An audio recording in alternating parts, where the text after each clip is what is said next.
ইরানে খামেনি যুগের অবসান, সর্বোচ্চ নেতা নিহতের খবর নিশ্চিত করল গণমাধ্যম। 40 দিনের শোক ঘোষণা। যুক্তরাষ্ট্র ও ইসরায়েলের যৌথ হামলায় মৃত্যু ছাড়ালো 200। ইরানে যুক্তরাষ্ট্র ও ইসরায়েলের হামলায় বিশ্বজুড়ে মিশ্র প্রতিক্রিয়া। তেহরানের ওপর আগ্রাসনের নিন্দা তুরস্ক, স্পেন সহ বিভিন্ন দেশের। তেল আবিবকে পশ্চিমাদের সমর্থন।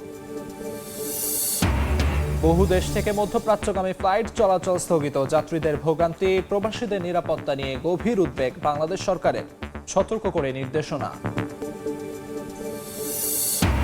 2 বছর বিদ্যুতের দাম বাড়াতে চায় না সরকার, বড় চ্যালেঞ্জ বিপুল অঙ্কের দেনার চাপ, সিস্টেম লস কমিয়ে ঘাটতি সামলানোর পরিকল্পনা, দুর্নীতি অযৌক্তিক ব্যয় কমানোয় জোর। এবং গ্যাসের সরবরাহ লাইনে লিকেজ, সিলিন্ডারে কারসাজি, ঝুঁকিতে বহুতল ভবন ও বাসিন্দারা। 5 বছরে চট্টগ্রাম বিভাগে 827টি বিস্ফোরণে প্রাণ গেছে 12 জনের।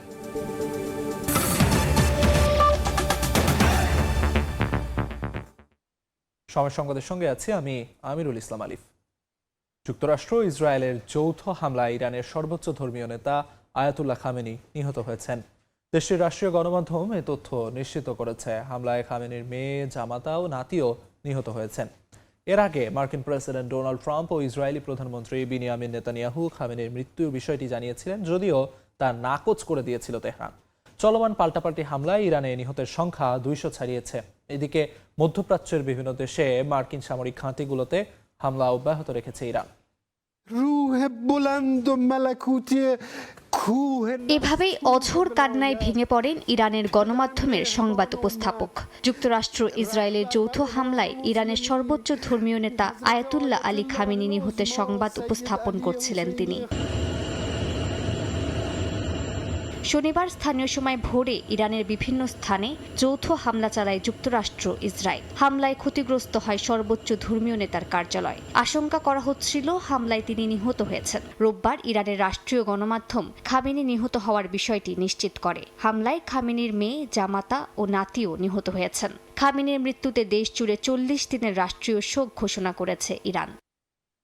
ইরানের গণমাধ্যম নিশ্চিত করার আগে মার্কিন প্রেসিডেন্ট ডোনাল্ড ট্রাম্প সামাজিক যোগাযোগ মাধ্যম ট্রুথ সোশ্যালের এক পোস্টে কথা জানান। এ সময় মধ্যপ্রাচ্যের শান্তি নিশ্চিত না হওয়া পর্যন্ত ইরানে বোমা হামলা চালিয়ে যাওয়া হবে বলেও হুঁশিয়ারি দেন তিনি। ইসরায়েলের প্রধানমন্ত্রী বিনিয়ামিন নেতানিয়াহু বলেন, যতদিন নিরাপত্তা হুমকি থাকবে ততদিন যৌথভাবে হামলা চালিয়ে যাবেন তারা। হামলায় 2 পক্ষেরই বাড়ছে হতাহতের সংখ্যা। একদিনে ইরানের অন্তত 24টি প্রদেশে আক্রমণ চালানো হয়। নিহতের সংখ্যা দাঁড়ায় 200। সরকারি ও সামরিক স্থাপনার পাশাপাশি 2টি স্কুলেও হামলা চালায় নেতানিয়াহু বাহিনী। জবাবে ইসরায়েল, কাতার, বাহরাইন, সংযুক্ত আরব আমিরাত সহ বিভিন্ন দেশের মার্কিন স্থাপনায় হামলা চালায় ইরান। এতে দুবাই ও বাহরাইনের বিভিন্ন স্থাপনা ক্ষতিগ্রস্ত হয়। পশ্চিম তীর, জেরুজালেম ও তেল আবিবের আকাশে ইসরায়েলের প্রতিরক্ষা ব্যবস্থাকে ইরানি ড্রোন প্রতিহত করতে দেখা যায়। দেশব্যাপী জরুরি অবস্থা ঘোষণা করে ইসরায়েল। জাতিসংঘ নিরাপত্তা পরিষদের জরুরি বৈঠকে ইরানের রাষ্ট্রদূত বলেন, চলমান পারমাণবিক আলোচনা চলাকালে হামলা হয়েছে। তবে যুক্তরাষ্ট্র ও ইসরায়েলের প্রতিনিধিরা দাবি করেন, আলোচনা কার্যত শেষ পর্যায়ে পৌঁছেছিল এবং এগিয়ে নেওয়ার মতো কোনো ভিত্তি আর ছিল না। মালিহা সুহরওয়ার্দী, সময় সংবাদ। ইরান ইসরায়েল সংঘাত নিয়ে আলোচনার জন্য আমাদের সঙ্গে স্টুডিওতে সরাসরি যুক্ত হচ্ছেন মালিহা সুহরওয়ার্দী। যাচ্ছি তার কাছে। মালিহা, যেমনটি আমরা সকাল থেকে দেখছিলাম, এই যে ইরান ইসরায়েল সংঘাত, এতে কিন্তু নতুন মোড় নিল এই যে আয়াতুল্লাহ আলী খামেনির মৃত্যুর ব্যাপারটি ইরানি গণমাধ্যম কর্তৃক নিশ্চিত হওয়ার মধ্য দিয়ে। যদিও এ ব্যাপারে যেমনটি আমরা প্রতিবেদনেও দেখছিলাম, আমরা বলছিলাম, সকাল থেকে বলছিলাম, তো সব কিছু নিয়ে সব মিলিয়ে আসলে সবশেষ পরিস্থিতি কি আসলে আমাদের জানাবেন। শনিবার ভোরে ইসরায়েল আর যুক্তরাষ্ট্র একযোগে ইরানে হামলা চালায়। সেই সময় ওই একই দিনই কিন্তু খামেনির কার্যালয়ের বাইরে তারা 7টি ক্ষেপণাস্ত্র একে একে নিক্ষেপ করে। আর সেই সময় খামেনি কার্যালয়ে কর্মরত অবস্থায় ছিলেন বলে জানিয়েছে ইরানি গণমাধ্যম ফার্স। আসলে সেই সময় তিনি নিহত হয়েছেন কিনা সেটা এখনো নিশ্চিত না হলেও বিভিন্ন গণমাধ্যম আসলে তাই বলছে যে হয়তো সেই সময় তিনি তার পরিবার সহ সেখানে নিহত হয়েছেন। আর সেই ঘটনায় এখন ইরান জুড়ে কিন্তু শোকের ছায়া নেমে এসেছে। 40 দিনের রাষ্ট্রীয় শোক ঘোষণা করেছে সরকার, 7 দিনের সাধারণ ছুটি ঘোষণা করেছে। আর আমরা দেখতে পেলাম যে বিভিন্ন গণমাধ্যমে সে খবরটি সংবাদ উপস্থাপকরা পড়তে গিয়ে আসলে কেঁদে ফেলেছেন।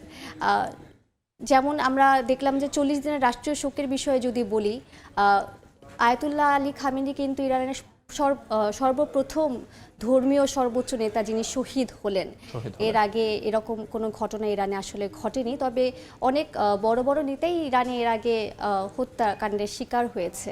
তো খামেনি হচ্ছে নতুন আরেকটা সংযোজন।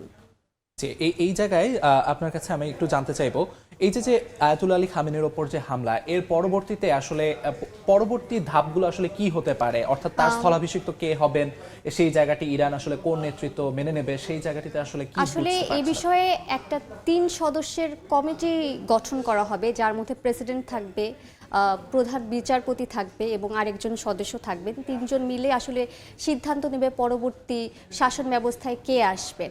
আর একটু যদি বলি, শুধু খামেনি হত্যার আগে কিন্তু বিভিন্ন গণমাধ্যমে আমরা যেটা দেখতে পেলাম যে ইসরায়েলে হামলায় একটি নারী শিক্ষার্থীদের স্কুল কিন্তু ক্ষতিগ্রস্ত হয়েছে, যেখানে প্রায় 70 থেকে 80 জন নারী শিক্ষার্থী নিহত হয়েছেন। এর মধ্যে আরও নিহতর সংখ্যা বাড়বে, কারণ হতাহত অনেক।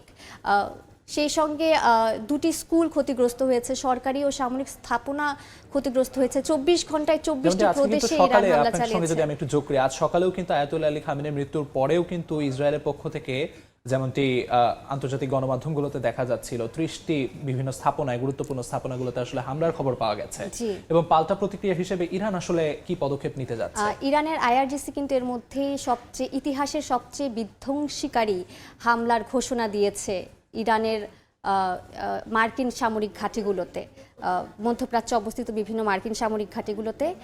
এখন আমরা একটু খামেনির জীবন নিয়ে জেনে আসি, ছোট একটা প্রতিবেদন দেখে আসি। ইরানের ইসলামী বিপ্লবের স্থপতি আয়াতুল্লাহ রুহুল্লাহ খোমেনির উত্তরসূরি হিসেবে সর্বোচ্চ ধর্মীয় নেতার দায়িত্ব পালন করেছেন আয়াতুল্লাহ আলী খামেনি।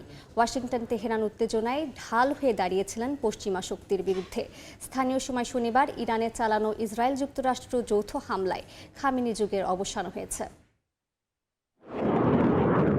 স্থানীয় সময় শনিবার ইরানে তেহরানের উত্তরাঞ্চলের শেমিরান এলাকায় প্রেসিডেন্ট প্রাসাদের কাছাকাছি এবং সর্বোচ্চ নেতা আয়াতুল্লাহ আলী খামেনির বাসভবনের কাছে অন্তত 7টি ক্ষেপণাস্ত্র আঘাত হানে। আন্তর্জাতিক সংবাদ মাধ্যমের তথ্য অনুযায়ী বিস্ফোরণ ঘটে খামেনির কার্যালয়ের আশপাশেও। বিশ্লেষকদের ধারণা, ইরানি এবারে চালানো এই যৌথ হামলার মূল উদ্দেশ্য রাজনৈতিক পট পরিবর্তন, যার একমাত্র রাস্তা খামেনির মৃত্যু।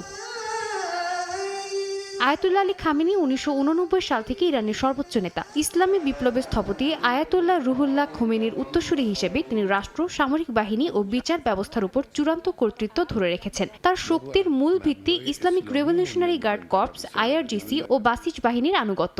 পশ্চিমা নিষেধাজ্ঞা, অভ্যন্তরীণ বিক্ষোভ ও কূটনৈতিক চাপ, সবকিছুর মাঝেও তিনি যুক্তরাষ্ট্রকে প্রথম শত্রু আখ্যা দিয়ে কঠোর অবস্থান বজায় রেখেছেন।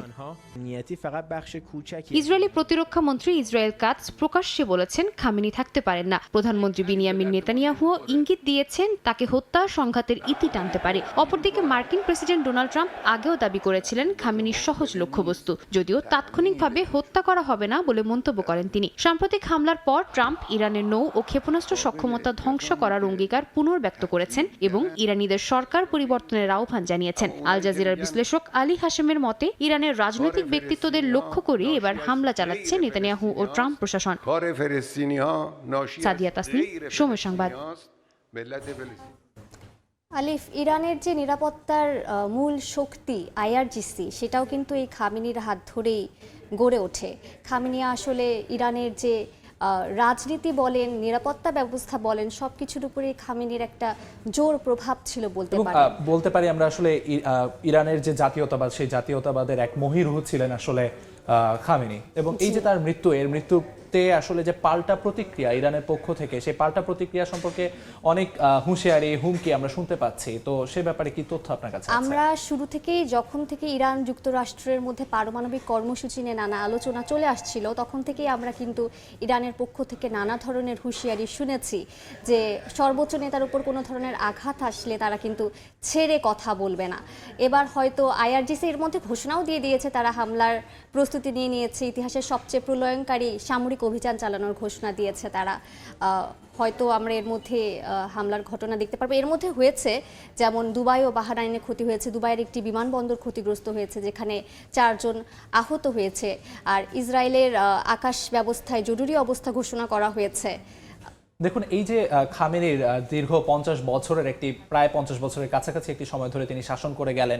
এই শাসনে এই শেষ সময় এসে ডিসেম্বরের কাছাকাছি সময় আমরা তার বিরুদ্ধে বিক্ষোভ দেখতে পেলাম। বা সবকিছু মিলিয়ে আসলে খামেনি আসলে কতখানি ভূমিকা রেখেছেন ইরানি জাতীয়তাবাদে, কিংবা এই যে প্রতিটি আক্রমণের পরেই যে তাদের নিজেদের মধ্যে বিক্ষোভটিকে দূরে সরিয়ে রেখে তারা যে এক হয়ে সংগ্রাম করেছে, সেই ব্যাপারে খামেনির যে ভূমিকা, সেই ব্যাপারে আপনি আমাদের জানালেন, সেজন্য আপনাকে অসংখ্য ধন্যবাদ। এবং আমরা দর্শকদের জানানোর চেষ্টা করব প্রতি মুহূর্তে সবশেষ কি খবরাখবর আমাদের সঙ্গে থাকে, এবং আপনার মূল্যবান সময় দিয়ে আমাদের সঙ্গে যুক্ত হওয়ার জন্য আপনাকে আবারও ধন্যবাদ দিয়ে শেষ করছি।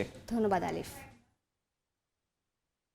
ইরান ইসরায়েল সংঘাত প্রসঙ্গে খামেনির মৃত্যুর পর যে নতুন মোড় নিয়েছে ঘটনায়, সেই ঘটনা সম্পর্কে বিস্তারিত আলোচনা করতে আমাদের সঙ্গে স্টুডিওতে উপস্থিত ছিলেন মালিহা সোহরাওয়ার্দী।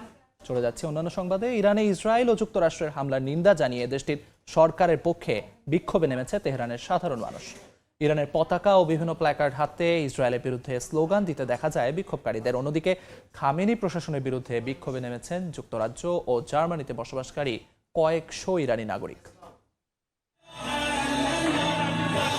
স্থানীয় সময় শনিবার ভোরে ইরানের বিভিন্ন স্থাপনা লক্ষ্য করে হামলা চালায় ইসরায়েল এবং যুক্তরাষ্ট্র। হামলার প্রতিবাদে রাস্তায় নেমে বিক্ষোভ করেন তেহরানের বাসিন্দারা। বিক্ষোভকারীরা ইরানের পতাকা ও প্লেকার্ড হাতে নিয়ে ইসরায়েলের বিরুদ্ধে স্লোগান দেন। আমি এখানে এসেছি আমেরিকা ও অপরাধী ইসরায়েলকে বোঝাতে যে তারা কিছুই করতে পারবে না। আমরা তাদের আরো কঠোর জবাব দেব। আমরা আমাদের নেতার পাশে আছি এবং কখনো দেশ ত্যাগ করব না। আপনারা দেখেছেন কোনো ডাক ছাড়াই মানুষ এখানে জড়ো হয়েছে এবং পতাকা উঁচু করে ধরেছে। যারা বিদেশে বসে আছে তারা আমাদের মরদেহের উপর দিয়েই কেবল এই পতাকায় পা রাখতে পারবে। এই বোমা ও ক্ষেপণাস্ত্র আমাদের প্রতিরোধ ভাঙতে পারবে না।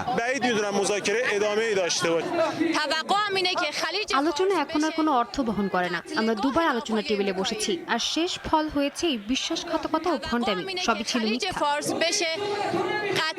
এদিকে ইরানের সরকারের বিরুদ্ধে বিক্ষোভে নেমেছে যুক্তরাজ্যে বসবাসকারী কয়েকশো ইরানি নাগরিক। ইরানের লন্ডন দূতাবাসের সামনে পতাকা হাতে বিক্ষোভ করেন তারা। এ সময় খামেনি প্রশাসনের বিরুদ্ধেও স্লোগান দিতে দেখা যায় তাদের। নিজেদের সরকারের বিরুদ্ধে বিক্ষোভ করেছেন জার্মানিতে বসবাসকারী ইরানি নাগরিকদের একটি অংশ। বার্লিনে তেহরান দূতাবাসের সামনে বিক্ষোভ করেন তারা। বলেন, ইরানের পরিবর্তন কেবল জনগণের মাধ্যমেই সম্ভব। ইরানের স্বাধীনতা ও গণতন্ত্রের দাবিও জানান তারা। বরকতুল্লাহ, সময় সংবাদ। এদিকে মধ্যপ্রাচ্যের সংঘাতের জেরে ঢাকা থেকে বিভিন্ন গন্তব্যে 28টি ফ্লাইট বাতিল করা হয়েছে বলে জানিয়েছেন প্রবাসী কল্যাণ ও বৈদেশিক কর্মসংস্থান মন্ত্রী আরিফুল হক চৌধুরী।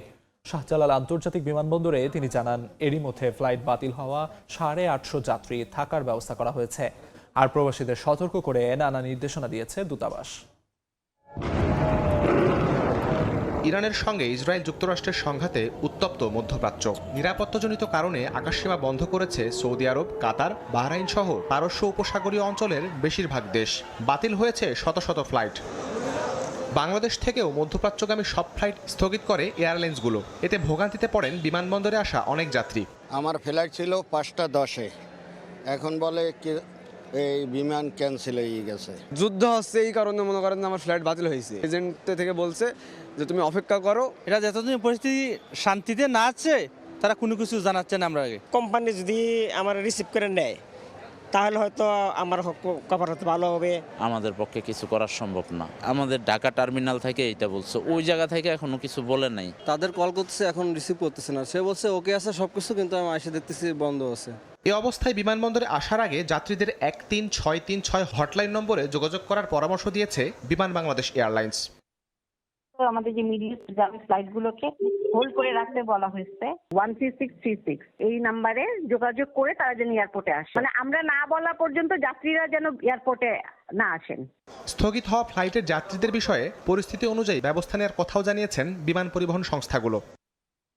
এখানে যাত্রীদের বিকল্প পরবর্তী ফ্লাইট যখন শুরু হবে তখন এগুলো বিকল্প ওয়েতে যেভাবে রিশিডিউল করা যায় সেভাবে করবে। যেহেতু এটা একদম বৈশ্বিক একটা প্রবলেম, এখন এটা সিদ্ধান্তটা ওইভাবেই আসতে হবে আর কি, সবার যেভাবে আসে সেভাবেই।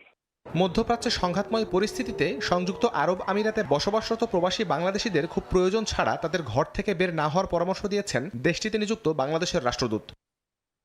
সবার জন্য ইনডোরে থাকে, এখন তো আউটডোরে থাকাটা কোনোভাবেই সমীচীন না। খুবই জরুরি কিছু না হলে বাড়ির বাইরে যাবে না। পরবর্তীতে আমরা আরো হয়তো সিচুয়েশন বুঝে দেব আর কি।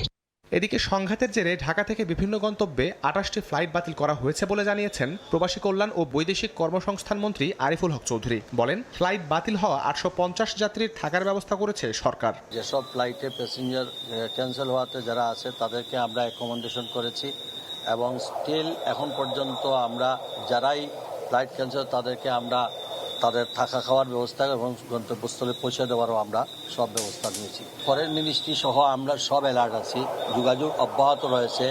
যদি এ ধরনের সিচুয়েশন হয়, যেভাবে সেফটি দিয়ে আমাদের নাগরিকদেরকে আমরা নিয়ে আসার সব ধরনের ব্যবস্থা আমরা চেষ্টা করে যাচ্ছি। মধ্যপ্রাচ্যের দেশ কাতারে বসবাসরত প্রবাসীদের সতর্কতার সঙ্গে চলাচলের নির্দেশনা দিয়েছে কাতারের বাংলাদেশ দূতাবাস। জরুরি প্রয়োজনে দূতাবাসের হটলাইনে যোগাযোগের পরামর্শ দেওয়া হয়েছে। শাহরিয়ার শৌমিক, সময় সংবাদ, ঢাকা।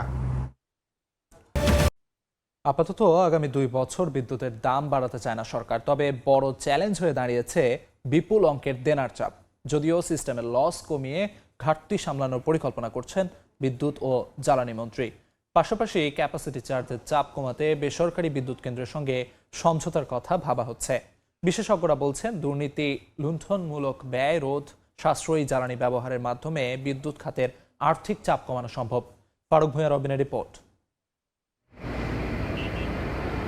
দেশে বিদ্যুৎ উৎপাদনের সক্ষমতা বাড়লেও গ্রাহকের উপর চাপ হয়ে দাঁড়ায় ক্রমাগত দাম বৃদ্ধি। বিগত আওয়ামী লীগ সরকারের 16 বছরের শাসন আমলে গ্রাহক পর্যায়ে বিদ্যুতের দাম বেড়েছে অন্তত 14 বার।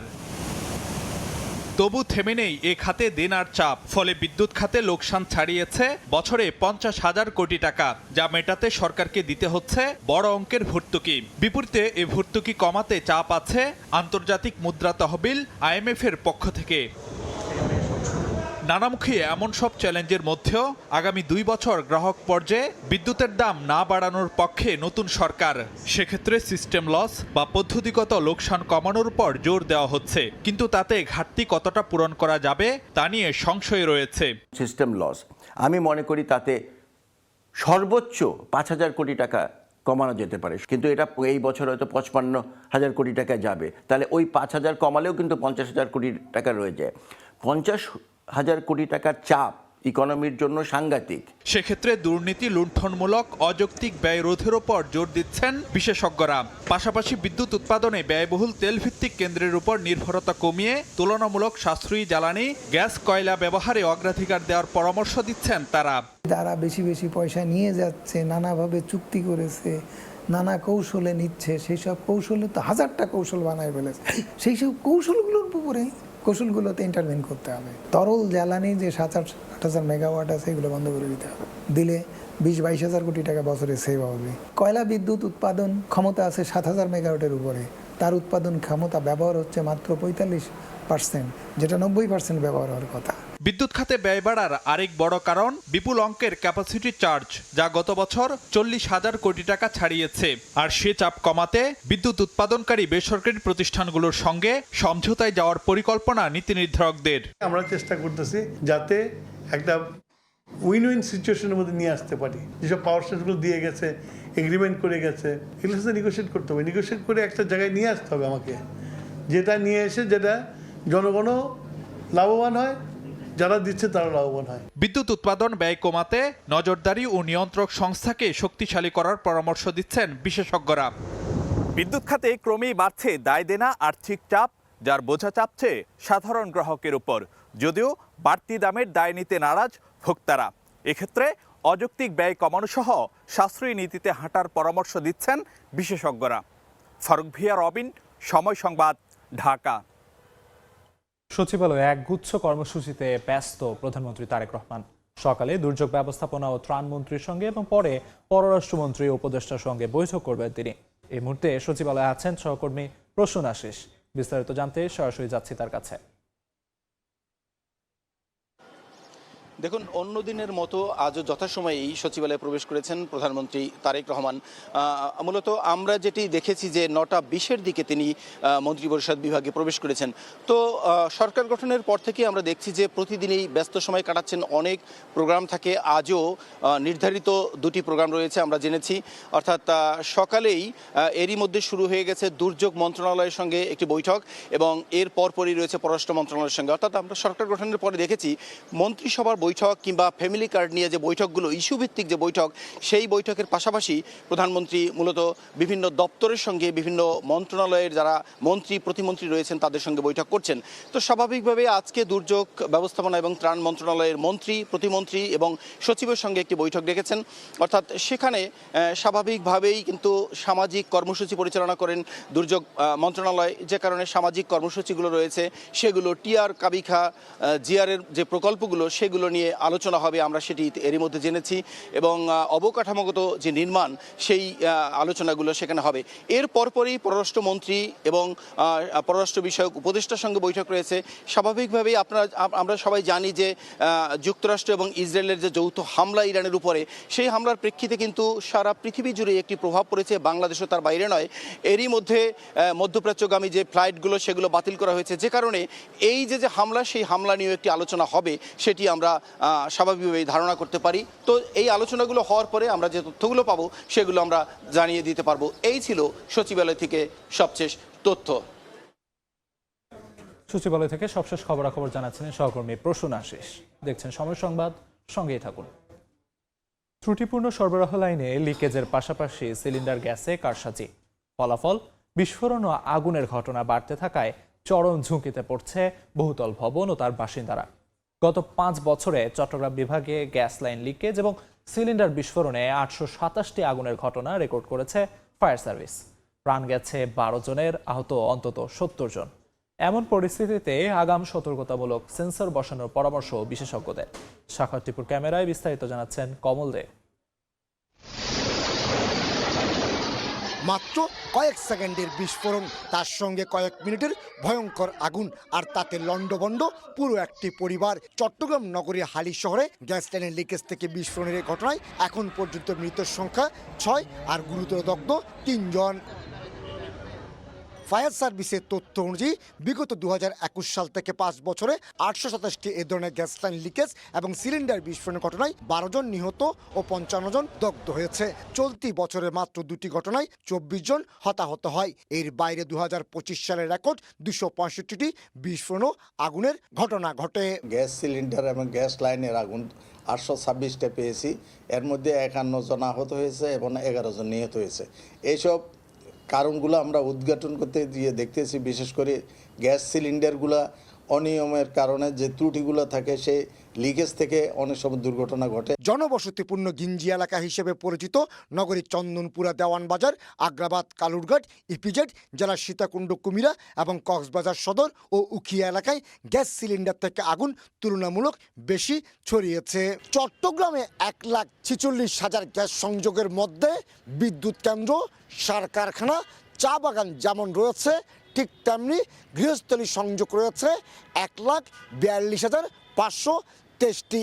এর মাঝে বার্নারের সংখ্যা 5,93,000। আর অন্তত কয়েক লাখ পরিবার ব্যবহার করছে সিলিন্ডার গ্যাস। আর এতেই বিস্ফোরণের ঝুঁকি যেমন বাড়ছে, তেমনি লিকেজের কারণে ঝুঁকি বাড়ছে অগ্নিকাণ্ডের। মূলত ত্রুটিপূর্ণ সরবরাহ লাইন এবং সিলিন্ডার গ্যাসে ডিলার পর্যায়ে কারসাজির ফলে এসব দুর্ঘটনা ঘটছে। এক্ষেত্রে তদারকি প্রতিষ্ঠানগুলোর গাফিলতির কারণে মানব বসতিও ঝুঁকির মধ্যে পড়ছে বলে অভিযোগ উঠছে। এগুলো রিপেয়ার করতে হয়, রিপ্লেস করতে হয়, সেটা এখানে করা হয় না। আর লাইসেন্স দেওয়ার পরেও এগুলো যে একটু সঠিকভাবে মেনটেন করা, টাইম টু টাইম এগুলো চেক আপ করা, এই জিনিসটা করা হয় না। রেগুলেটরি অথরিটির এ ব্যাপারে দায় আছে, আর সংশ্লিষ্ট যারা লাইসেন্স হোল্ডার তাদেরও এ ব্যাপারে দায় আছে। তবে গ্যাস লাইনের লিকেজ থেকে আগুন এবং সিলিন্ডার বিস্ফোরণের ঘটনায় সবচেয়ে বেশি বেকায়দায় পড়তে হচ্ছে চট্টগ্রাম মেডিকেল কলেজ হাসপাতালের বার্ন ইউনিটকে। এসব আগুনে ভুক্তভোগীদের শরীরের বেশিরভাগ অংশ যেমন পুড়ে যাচ্ছে, তেমনি মারাত্মক ক্ষতি হচ্ছে শ্বাসনালীর। অনেকগুলো রোগী তো আপনার অজ্ঞান অবস্থায় চলে যায়, তাদের পুরো চামড়া যেগুলো আছে এগুলো পুরো বার্ন হয়ে যায়। এবং আমাদের এখানে যে শ্বাসনালী, যেটাকে আমরা বলব ইনহেলেশন বার্ন, এই সমস্ত রোগীর এই সমস্ত প্রেজেন্টেশন যখন এগুলো নিয়ে আসে, তার তো শ্বাস নিতে কষ্ট হচ্ছে, তখন সেক্ষেত্রে এই সমস্ত রোগীগুলোকে সার্ভাইভ করা আমাদের জন্য মুশকিল হয়ে যায়। এই অবস্থায় লাইন লিকেজ কিংবা সিলিন্ডার বিস্ফোরণ ঠেকাতে আগাম সতর্কতা হিসেবে সেন্সর স্থাপনের পরামর্শ বিশেষজ্ঞদের। এই ঝুঁকিটা কিন্তু দিন দিন বাড়তেছে। ইনস্টলেশনের সময় অভিজ্ঞ টেকনিশিয়ান দ্বারা যেন সেগুলো করা হয় এবং সেখানে সেন্সর যদি আমরা লাগিয়ে রাখি, যদি একটা লাইনে অথবা ইনস্টলেশনে কোথায় ক্ষতি হবে সেটা যদি সেন্সর আগে আমাকে জানাই দেয়, তখন সেখানে টেকনিশিয়ান কি সেটা সঠিকভাবে নির্ধারণ করে এবং সেটা সমাধান করবে। চট্টগ্রামের হালি শহরের ঘটনার দুদিনের মাথায় 25 ফেব্রুয়ারি রাতে কক্সবাজার গ্যাস স্টেশনে ভয়াবহ আগুনে অন্তত 9 জন দগ্ধ সহ 15 জন আহত হয়েছেন। কমল দে, সময় সংবাদ, চট্টগ্রাম। ঠাকুরগাঁওয়ে মেডিকেল কলেজ স্থাপনের সিদ্ধান্ত নেওয়া হয়েছে। এজন্য জেনারেল হাসপাতালকে 500 বেডে উন্নীত করা হবে বলে জানিয়েছেন স্থানীয় সরকার মন্ত্রী মির্জা ফখরুল ইসলাম আলমগীর। সকালে ঠাকুরগাঁও জেনারেল হাসপাতাল পরিদর্শন শেষে কথা জানান তিনি। এ সময় যথাযথভাবে দায়িত্ব পালন করতে চিকিৎসকদের প্রতি অনুরোধও করেন। এছাড়া সাধারণ মানুষের সুচিকিৎসা নিশ্চিতে সংশ্লিষ্টদের সচেষ্ট থাকার আহ্বান জানান মন্ত্রী। যেখানে একটা মেডিকেল কলেজ করার সিদ্ধান্ত হয়ে গেছে, সাইট আপনার ঠিক করা হয়েছে। যখন মেডিকেল কলেজ চালে আমাদের হাসপাতাল আরও উন্নত হবে। আমরা চেষ্টা করবো এটাকে 500 বেডে উন্নীত করবার এবং আমাদের এই এলাকার মানুষ যেন স্বাস্থ্যসেবা পায় সেই বিষয়ে আমরা সবসময় সজাগ থাকবো। সিভিল সার্জন আছেন, তাকে অনুরোধ করবো যে স্বাস্থ্য ব্যবস্থাটা ঠাকুরগাঁও জেলাতে যেন আপনার ভালো হয়, সাধারণ মানুষ যেন স্বাস্থ্যসেবা পায়, সেই অনুযায়ী নিজেদের সীমিত সম্পদ দিয়েও যেন আমরা কাজ করতে পারি। বরিশালে আদালত বর্জনের কর্মসূচি স্থগিত করেছেন বিএনপিপন্থী আইনজীবীরা। আবারও পুরোদমে সচল আদালত পাড়া। বিস্তারিত জানাতে এই মুহূর্তে বরিশালে আছেন সহকর্মী অপূর্ব অপু। সরাসরি যাচ্ছি তার কাছে।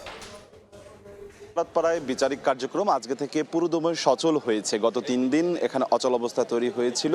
জেলা আইনজীবী সমিতির সাধারণ সম্পাদক মোহাম্মদ রিয়াজ মির্ধা তিনি জানিয়েছেন যে তাদের এক আইনজীবীকে, অর্থাৎ জেলা আইনজীবী সমিতির সভাপতি সাদিকুর রহমান লিঙ্কনকে গ্রেফতারের প্রতিবাদ জানিয়ে তারা আদালত বর্জন কার্যক্রম অব্যাহত রেখেছিল। এর আগে গত সোমবার জেলা আওয়ামী লীগের সাধারণ সম্পাদক অ্যাডভোকেট তালুকদার মোহাম্মদ ইউনুসের জামিন হয় এখানের আদালতে। সেই জামিনের সেই বিচারকের রায়কে ঘিরে বিএনপিপন্থী আইনজীবীরা আদালত বর্জন করে, বিক্ষোভ কর্মসূচি করে। তারপর মঙ্গলবার এজলাস কক্ষে ঢুকে এজলাস কক্ষ ভাঙচুরের অভিযোগ ওঠে বেশ কয়েকজন আইনজীবীর বিরুদ্ধে। তারপর পরে কিন্তু সেই আইনজীবীদের 12 জন আইনজীবীকে আসামি করে এবং অজ্ঞাত 27 জনকে অজ্ঞাতনামায় এখানে একটি মামলা হয় এবং জেলা আইনজীবী সভাপতি সাদিকুর রহমানকে গ্রেফতার করে পুলিশ এবং সেই দিনই তাকে কারাগারে পাঠানো হয়। সেই ঘটনায় এই সমস্ত ঘটনাকে কেন্দ্র করে বরিশালের আদালত পাড়া গেল কয়েকদিন পর্যন্ত এক ধরনের উত্তপ্ত ছিল। পাল্টাপাল্টি অভিযোগ এখানে আমরা পেয়েছি। গত 3 দিন কার্যত অচল অবস্থা তৈরি হয়েছে এখানে। বিচার প্রার্থীরা ভোগান্তিতে পড়েছেন। তারা বলছেন যে তারা কাঙ্ক্ষিত অর্থে সেই বিচার পাচ্ছেন না। এখানে বিচারিক কার্যক্রম এক ধরনের অচল অবস্থা তৈরি হয়েছে। তবে গতকালকে এক প্রেস নোটের মাধ্যমে জেলা আইনজীবী সমিতি থেকে জানানো হয়েছে যে তারা তাদের বিচার প্রার্থীদের ভোগান্তির কথা চিন্তা করে তারা তাদের যে আদালত বর্জন কর্মসূচি আইনজীবীদের সেটি থেকে তারা সরে এসেছে এবং গতকালকে সেই প্রেস নোটের পরিপ্রেক্ষিতে আজকে থেকে তারা আইনজীবীরা কোর্টে তারা যোগদান করেছেন এবং আজকে থেকে যথারীতি এখানকার বিচারিক কার্যক্রম সরগরম হয়েছে। 10:30টার পর মূলত এজলাস শুরু হয়। কিছুক্ষণ বাদে বিচারিক কার্যক্রম পুরোদমই একদম সচলই থাকবে। বরিশাল আইনজীবী সমিতির কার্যক্রম এবং জেলা আইনজীবীর চত্বর থেকে আমার কাছে সবশেষ এতটুকু খবর ছিল। সরাসরি যুক্ত ছিলাম বরিশালে। দেখছেন সময় সংবাদ, সঙ্গেই থাকুন। দেখছেন সময় সংবাদ। শুরু হলো অগ্নিঝরা মার্চ। 1971 সালে ঘটনাবহুল মাসেই আসে পাকিস্তানের বিরুদ্ধে চূড়ান্ত লড়াইয়ের ঘোষণা। বাঙালি স্বাধীনতার আকাঙ্ক্ষা চিরতরে শেষ করতে গণহত্যা শুরু করে হানাদার বাহিনী। 25 মার্চ কালরাত সাক্ষী হয় নৃশংস হত্যাযজ্ঞের। ওয়ালিউল সাকিবের প্রতিবেদন।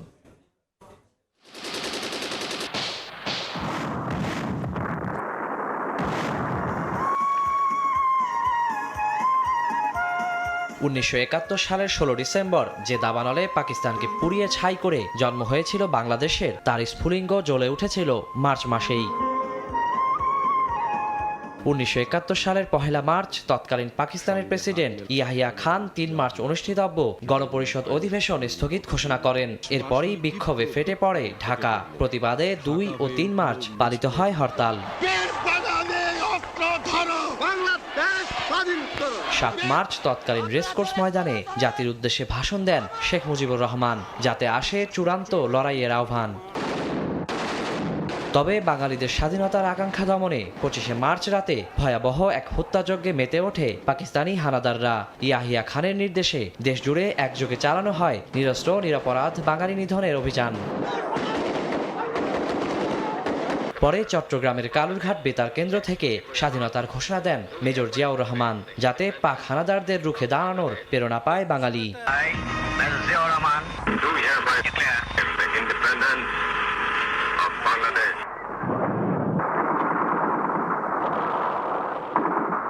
দীর্ঘ 9 মাস চলে রক্তক্ষয়ী যুদ্ধ। ডিসেম্বরের 16 তারিখ লেখা হয় বিজয়গাথা। বিশ্বের বুকে স্বাধীন রাষ্ট্র হিসেবে মাথা উঁচু করে দাঁড়ায় বাংলাদেশ। ওয়ালিউল সাকিব, সময় সংবাদ, ঢাকা। সময় সংবাদ। ইরানে যুক্তরাষ্ট্র ও ইসরায়েলের সামরিক অভিযানের প্রেক্ষাপটে যুক্তরাষ্ট্রের অভ্যন্তরীণ নিরাপত্তায় দেশ জুড়ে সর্বোচ্চ সতর্কতা জারি করেছে মার্কিন গোয়েন্দা সংস্থা ও আইন শৃঙ্খলা বাহিনী। জোরদার করা হয়েছে নিরাপত্তা ব্যবস্থা। ইরানে সামরিক অভিযানের প্রেক্ষিতে যুক্তরাষ্ট্রের অভ্যন্তরীণ নিরাপত্তায় দেশটির সন্ত্রাস বিরোধী ও গোয়েন্দা বাহিনীকে সর্বোচ্চ সতর্ক অবস্থায় থাকার নির্দেশ দেয়া হয়েছে। স্থানীয় সময় শনিবার এই নির্দেশনা জারি করা হয়। সম্ভাব্য যেকোনো হুমকি শনাক্ত ও প্রতিহত করতে কাউন্টার টেররিজম সহ গোয়েন্দা সংস্থাকে উচ্চ সতর্কতায় প্রস্তুত থাকতে আহ্বান জানান দেশটির কেন্দ্রীয় তদন্ত ব্যুরো FBI এর পরিচালক ক্যাশ পাটেল। যেকোনো হুমকি নিবিড়ভাবে পর্যবেক্ষণ ও প্রতিহত করতে ফেডারেল গোয়েন্দা ও আইন প্রয়োগকারী সংস্থার সমন্বয়ে কাজ করার কথা জানান homeland security secretary Kristi Noem. প্রয়োজনীয় পদক্ষেপ নেয়ার কথা জানান সিক্রেট সার্ভিস কর্মকর্তারা। নাগরিক ও ভ্রমণকারীদের নিরাপত্তায় বিশেষ ব্যবস্থা গ্রহণ করেছে বিভিন্ন রাজ্যের পুলিশ। এদিকে মার্কিন প্রেসিডেন্ট ডোনাল্ড ট্রাম্পের এই সামরিক হামলাকে অবৈধ ও অসাংবিধানিক বলে মন্তব্য করেছেন সিনেটর এডওয়ার্ড জে মার্কি। এক বিবৃতিতে মার্কি বলেন, এ হামলা কংগ্রেস অনুমোদিত নয় এবং তা নাগরিকদের জন্য বিপদ বয়ে আনবে। এ হামলা বৃহত্তর আঞ্চলিক যুদ্ধের উত্তেজনা বৃদ্ধি এবং ওই অঞ্চলে থাকা মার্কিন সেনা ও বেসামরিক নাগরিকদের জন্য মারাত্মক হুমকি স্বরূপ বলে উল্লেখ করেন 79 বছর বয়সী ডেমোক্র্যাট দলীয় সিনেটর এডওয়ার্ড জন মার্কি। ইরানে যুক্তরাষ্ট্র ও ইসরায়েলের হামলা এবং তেহরানের পাল্টা হামলার ঘটনায় বিশ্বজুড়ে বাড়ছে উদ্বেগ আর উৎকণ্ঠা। এরই মধ্যে মার্কিন নাগরিকরাও রয়েছে অজানা এক শঙ্কায়। লস্কর আল মামুন, সময় সংবাদ, যুক্তরাষ্ট্র। ইরানে যুক্তরাষ্ট্র ও ইসরায়েলের যৌথ হামলার পর মধ্যপ্রাচ্যে বিরাজ করছে তীব্র উত্তেজনা। পারস্য উপসাগরীয় দেশগুলোর মার্কিন সামরিক ঘাঁটিতে ইরানের ক্ষেপণাস্ত্র হামলায় প্রবাসী বাংলাদেশিদের মধ্যে আতঙ্ক বিরাজ করছে। ইরান, ইসরায়েল, যুক্তরাষ্ট্র মিলে একটি যে অস্থিরতা বিরাজ করছে, তাদের এই অস্থিরতার ভয়াবহ অবস্থা কিন্তু বর্তমানে মধ্যপ্রাচ্যের উপর পড়েছে। আজ কুয়েত সময় প্রায় 10টা কি 11টার দিকে, অর্থাৎ স্থানীয় সময় জোহর নামে যে আগ মুহূর্তে কুয়েতের আকাশে অনেকগুলি মিসাইল দেখা যায়। মিসাইল আকাশে দেখার পর থেকে কিন্তু কুয়েতের আকাশের সীমা বন্ধ করে দেওয়া হয়েছে। তো এতে কিন্তু যেখানে যে প্রবাসীরা আছেন বা বিভিন্ন দেশের নাগরিকরা এখানে আছেন, তারা কিন্তু একটু আতঙ্কিত হয়ে পড়েছেন। যতটুকু আমরা বিভিন্ন জায়গাতে যে খবর পেয়েছি, এই আতঙ্কিতর ফল কিন্তু বিভিন্ন মার্কেটে যে পড়েছেন। কারণ এখানে যে এখন আমি কয়েক জায়গাতে কথা বলে জানতে পেরেছি, বিভিন্ন মার্কেটে নাকি পানির সংকট দেখা দিয়েছে বা বিভিন্ন তারা খাদ্য দ্রব্য নিত্য প্রয়োজন পণ্যগুলি তারা যথেষ্ট পরিমাণে নেওয়ার জন্য মজুত করার জন্য তারা বিভিন্ন মার্কেটে খুব ভিড় জমাচ্ছেন।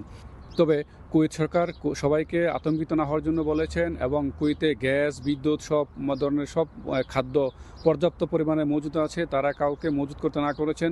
এছাড়া আরেকটি নির্দেশনা দিয়েছেন, যদি কোনো ধরনের এরকম ধরনের হঠাৎ করে কোনো ধরনের দুর্ঘটনা ঘটার সম্ভাবনা থাকে, তাহলে সেক্ষেত্রে যেহেতু নিরাপদ স্থানে থাকে বা যে আন্ডারগ্রাউন্ড অথবা এই যে বিভিন্ন বিল্ডিংয়ে যদি কোনো গ্যাস বা দাতব্য পদার্থ থাকে, এগুলি থেকে দূরে থাকার জন্য নির্দেশনা দিয়েছেন। এই ছিল কুয়েত থেকে সর্বশেষ। এ পর্যায়ে শীর্ষ সংবাদগুলো জানিয়ে দিচ্ছি আরেকবার।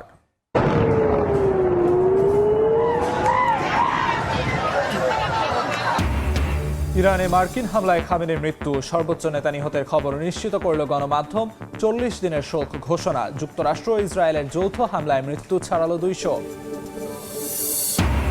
ইরানে যুক্তরাষ্ট্র ও ইসরায়েলের হামলায় বিশ্বজুড়ে মিশ্র প্রতিক্রিয়া। তেহরানের ওপর আগ্রাসনের নিন্দা তুরস্ক, স্পেন সহ বিভিন্ন দেশের। তেল আবিবকে পশ্চিমাদের সমর্থন। এবং বহু দেশ থেকে মধ্যপ্রাচ্যগামী ফ্লাইট চলাচল স্থগিত, যাত্রীদের ভোগান্তি। প্রবাসীদের নিরাপত্তা নিয়ে গভীর উদ্বেগ বাংলাদেশ সরকারের, সতর্ক করে নির্দেশনা।